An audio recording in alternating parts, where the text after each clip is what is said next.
Hey everyone, welcome back to Doodle Homework with your girl, Doodle Kara the Third. Today we have a very exciting video because we're diving into the fascinating world of microorganisms. This video is going to explore how they're classified using phenotypic, biochemical, analytic, and genotypic tests. First thing we need to understand about most bacteria is that we cannot grow them in lab, which does make it hard when we're trying to analyze and study them from their natural environment. However, studying bacteria is extremely important as it advances our studies in the fields of agriculture, environmental science, and medicine. You know that case of strep throat that you caught last year?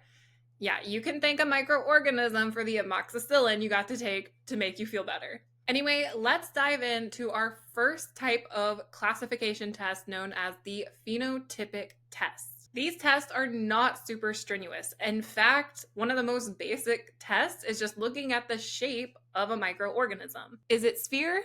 That's cockeye. Is it squiggly? That's a spirochete. Is it rod shape? That's bacilli. Along with the shape and size, we also look at other physical characteristics like with Gram staining. This process looks to see if we have a heavy peptidoglycan layer or not. If yes, your microorganism is purple. If not, it's pink.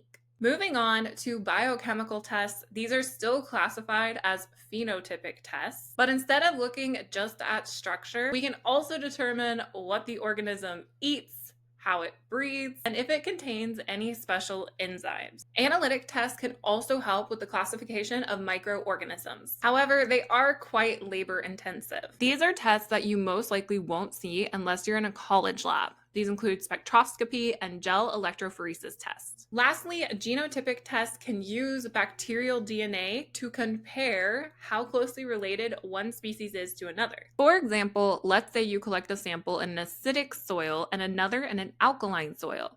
Would their genes match up? Using genotypic testing, you could find out. It's also helpful for when we don't know the bacteria and want to compare it against the database of DNA we have. And there you have it, the various ways that we can classify microorganisms.